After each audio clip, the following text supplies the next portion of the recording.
Assalamualaikum warahmatullahi wabarakatuh. Selamat jumpa lagi anak-anak dengan Pak Iwan di sini untuk mata pelajaran produk kreatif kewirausahaan ya.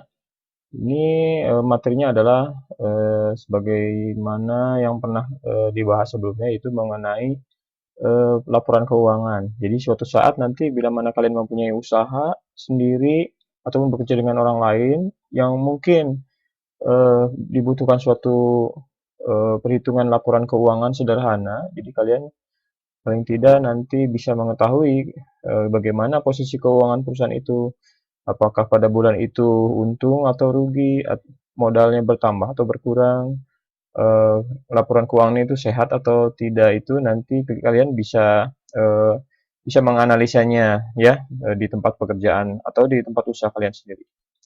Ini sebagai contoh nih, bila mana kalian akan membuat suatu laporan keuangan, sistematikanya atau metode laporan keuangan bulanannya adalah sebagai berikut. Jadi mengkelompokkan transaksi sesuai tanggal, urutan, kegiatan, jenis barang, dan sebagainya. Mengelompokkan bukti transaksi setiap kegiatan transaksi. Nah, ini yang mengelompokkan transaksi itu, jadi tanggalnya hari ini beli apa, besok beli apa, kemudian secara terurut juga barangnya apa yang dibeli, apakah perlengkapan atau bahan, ataupun ada pembayaran-pembayaran misalnya gaji dan sebagainya. Kemudian dikelompokkan ya bukti transaksi itu sesuai urutannya. Kemudian menyusun persamaan dasar akuntansi atau pencatatan transaksi keuangan. Ya, kemudian menyusun laporan neraca keuangan. Neraca itu seperti timbangan ya, artinya di situ harus seimbang, ada neraca aktiva dan pasiva. Jadi kalau seimbang itu artinya baik atau sehat ya kondisi keuangan perusahaannya. Kemudian menyusun laporan laba rugi. Apa itu laba rugi? Laba rugi itu untung atau rugi ya pada bulan itu. Jadi namanya perusahaan itu pasti ada naik turun ya. Kemudian menyusun laporan perubahan modal atau ekuitas. Jadi bisa saja ada modal awalnya sekian, nanti pada akhir bulan ternyata bertambah, itu yang positif. Bisa juga berkurang karena kondisi ekonomi atau misalnya karena pandemi ya. Nah, ini sebagai contoh urutan atau sistematika laporan keuangan. Kemudian dilanjutkan untuk mencontoh menyusun laporan keuangan sederhana, yaitu pada bengkel Almas. Ini nama bengkelnya Almas ya. Ini sebagai contoh, ini membuat transaksi laporan keuangan bulan September ya 2020 sebagai contoh. Ini milik Pak Andi. Di tanggal 2 bulan 9, Pak Andi setor modal sebesar 30 juta, entah dia menjual aset atau dia meminjam ke bank. Itu dianggap sebagai harta ya atau modal.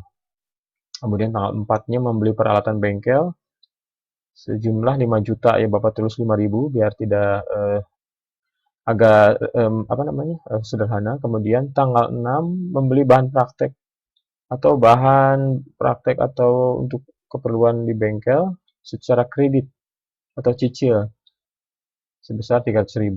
Kemudian tanggal 17-nya membayar cicilan utang sebesar 200.000.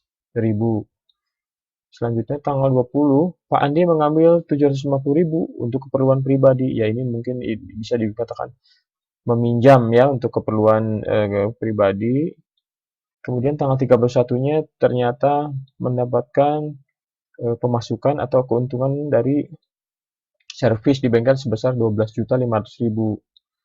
Dan terakhir, tanggal 31 juga mengeluarkan biaya ya, yaitu ada gaji karyawan 1.500.000, transportasi 500.000, akomodasi 750.000, komisi 100.000, dan yang tidak terduga lain-lain 150.000. Ya bisa untuk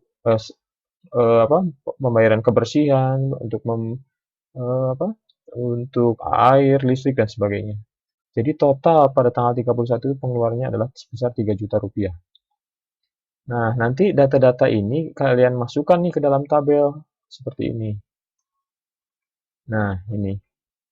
Ini namanya neraca aktiva dan pasiva. Jadi ini di hasil akhirnya, neraca aktiva dan pasiva ini, bila mana hasilnya seimbang, itu artinya sehat perusahaan itu atau baik.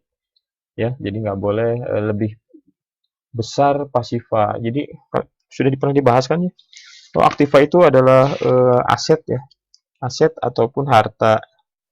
Sedangkan pasiva itu eh, termasuknya adalah utang ya, utang, tapi juga sebagai modal juga. Jadi utang ini dimasukkan sebagai modal karena nantinya aktiva ini kan sebagai harta, pasifa itu sebagai kewajiban, itu harus seimbang karena walaupun uang yang di aktiva ini berkurang, berubah menjadi barang di sini ya. Jadi eh, uangnya berkurang tetapi menjadi barang. Contohnya begini, kalian punya uang 3 juta, kemudian kalian belikan laptop 2 juta. Uangnya berkurang, tetapi seolah-olah uangnya kurang, tetapi secara modal atau menjadi barang. Jadi sebetulnya itu seimbang ya. Jadi uangnya berkurang menjadi barang. Jadi itu harus seimbang ya. Jadi tercatat semuanya. Nah, ini kita masukkan ini yang catatan-catatan transaksi mulai dari tanggal 2 sampai tanggal 31 September. Kita masukkan ke sini ya. Tanggal 2 ada pemasukan kas dari Pak Andi tadi 30 juta. Kita masukkan ke sini modal. Jadi setoran dari Pak Andi. Ya, kita tambahkan saja Pak Andi. Nah, kemudian tanggal 4 ternyata membeli peralatan bengkel sebesar 5 juta. Nah, ini jadi aset ya peralatan. Nah, otomatis kan secara uang dia berkurang nih, 30 juta dibelikan peralatan 5 juta jadi 25 juta. Tetapi sudah menjadi alat peralatan ya. Jadi sebetulnya tidak hilang, uang itu hanya berubah menjadi peralatan. Nah, pada tanggal 6 itu membeli bahan sebesar 300.000 ya secara kredit. Nah, ini secara kredit. Nah, ini 300.000 secara kredit. Artinya ini menjadi utang 300.000 ya. Tetapi asetnya tidak berubah karena di sini modalnya kan 30 masih 30 juta ya. Eh, secara ininya tidak berubah. Kemudian tanggal 17 itu membayar cicilan 200.000. Nah, berarti kan ini tadi kredit 300 ya. Kemudian membayar cicilan 200. Dikurangi saja jadi tinggal utangnya tinggal 100.000. Ini tetap modalnya tidak berkurang ya. Kemudian bahan juga tidak hilang, masih menjadi apa? Harta lah, menjadi aset. Kemudian ini yang 5 juta juga tidak berubah yang di atas. Nah, ya hanya secara keuangan dia berkurang. 25 juta dikurangi 200.000 menjadi 24.800.000 secara keuangan berkurang. Kita lihat lagi tanggal 20. Ini ada apa ini? Penarikan dana pribadi. Jadi Pak Andi tuh mengambil uang 750.000 untuk keperluan pribadi, tapi tetap dicatat ya. Nah, jadi di sini berkurang nih secara keuangan 24 juta dikurangi 750 jadi tinggal 24 juta 50.000. Ini peralatan tetap tidak berkurang, bahan tetap. Ini utang masih tinggal 100 ya, tinggal 100.000. Nah, ini dikurangin ini yang modal tadi karena ada penarikan di sini. Penarikan dana. Jadi 30.000 dikurangi 750 jadi 29.250.000 ya. Nah, kemudian tanggal 31 eh, ada pemasukan. Artinya tadi ada di atas itu ada apa? Nah, ini pemasukan dari servis bengkel sebesar 12.500.000.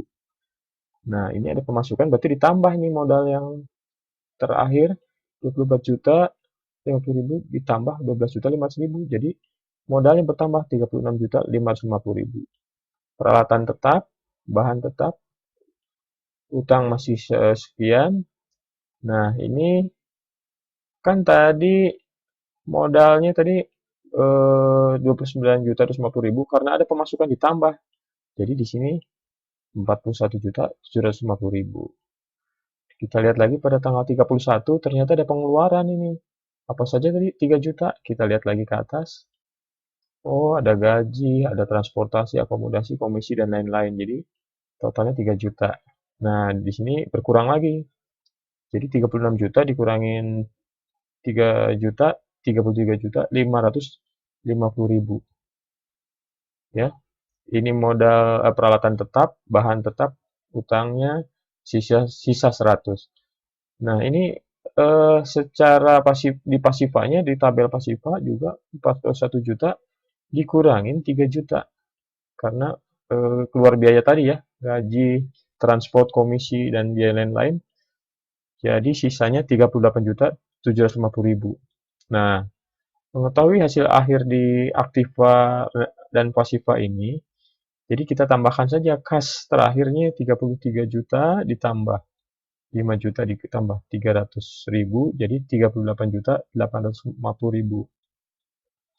Nah, di pasifanya ini juga ditambahkan utang dengan modal 38 juta ditambah 100, akhirnya 38.850.000. Nah, ini ternyata seimbang aktiva dan pasifa, berarti keuangan perusahaan itu baik atau sehat. Demikian, ya. Nah, ini belum selesai, ya. Ini kan pencatatan transaksi keuangan bulan September. Ini masih dilanjutkan lagi ke, nah, laporan keuangan sederhana. Nah, ini aktiva, ini pasifa ya. Ya, seperti kita ketahui, aktiva itu adalah harta atau aset, dan pasifa itu terdiri dari utang dan modal, ya. Jadi kalau ada aktiva tuh ada aktiva tetap, aktiva lancar dan aktiva tetap. Jadi kalau aktiva lancar itu yang sesuatu yang bisa dibayarkan secara cash tunai. Tapi kalau aktiva tetap itu misalnya membayarnya dengan aset yang membutuhkan waktu yang lama. Misalnya kalian mau jual mobil dulu, mau jual rumah dulu atau tanah dulu itu. Artinya mencairkan harta atau dananya itu membutuhkan waktu. Kalau aktiva lancar itu uang yang tersedia ya, atau misalnya dalam bentuk emas dan sebagainya. Nah, ini kan kasnya berapa? 33.500.000. Ini dari mana? Nah, dari sini. Dari sisanya ya. Kemudian peralatan, nah ini sebagai aset. Nah, ini kan tadi belanja. Peralatan 5 juta ya. Kemudian ini perlengkapan, ya ini perlengkapan atau bahan ya. Bahan itu 300 dari mana? Nah, ini beli bahan atau eh, perlengkapan. Nah, kemudian jadi totalnya berapa? 38.850.000. Nah, ini total aktif. Jadi utang usahanya berapa? 100. Nah, ini 100, kemudian total utang usahanya ya 100 ya. Modalnya tadi 38.750.000. Nah, ini ya hasil akhirnya. Nah, ini ditambahkan. Jadi 38.850.000. Nah, ini jadi kayak dirubah, ini yang dari tabel ini dirubah ke sini lebih sederhana. Oke. Sekarang lanjut ke perhitungan rugi atau laba. Jadi kita belum tahu nih rugi atau untung. Ya, rugi atau untung betul. Jadi tadi kan pengeluaran pendapatannya kan 12.500.000 nih. Yang ini nih ada pemasukan. Nah, ini pada tanggal 31 ya, 12.500.000. Nah, ini juga ada. Nah, ini ada pemasukan nih. Ya, kemudian beban usaha atau pengeluaran pada tanggal 31 kan sekian 3 juta. Nah, berarti ada keuntungannya 12 juta dikurangi 3 juta, ternyata ada untungnya 9.500.000. Nah, ini ada untungnya ya pada bulan itu. Kita lihat lagi apakah ada perubahan modal. Dari yang awalnya 30 juta, nah ini modal awal kan si Pak Andi ini menyetorkan modal 30 juta. Kemudian laba bersihnya tadi berapa? Pada bulan itu 9.500.000. Tapi Pak Andi juga melakukan penarikan uang 750.000 untuk keperluan pribadi yang tercatat. Nah, tinggal lihat modalnya berubah tidak, berkurang atau bertambah. Jadi modal awal ditambah laba bersih dikurangi penarikan uang. 30 juta dikurangi 9.500.000 dikurangi 750.000. Ternyata 38.750.000. Nah, artinya ini apa? Modalnya, artinya modal bertambah. Modal bertambah. Jadi 38.750.000 ya. Demikian mungkin penjelasan dari Bapak.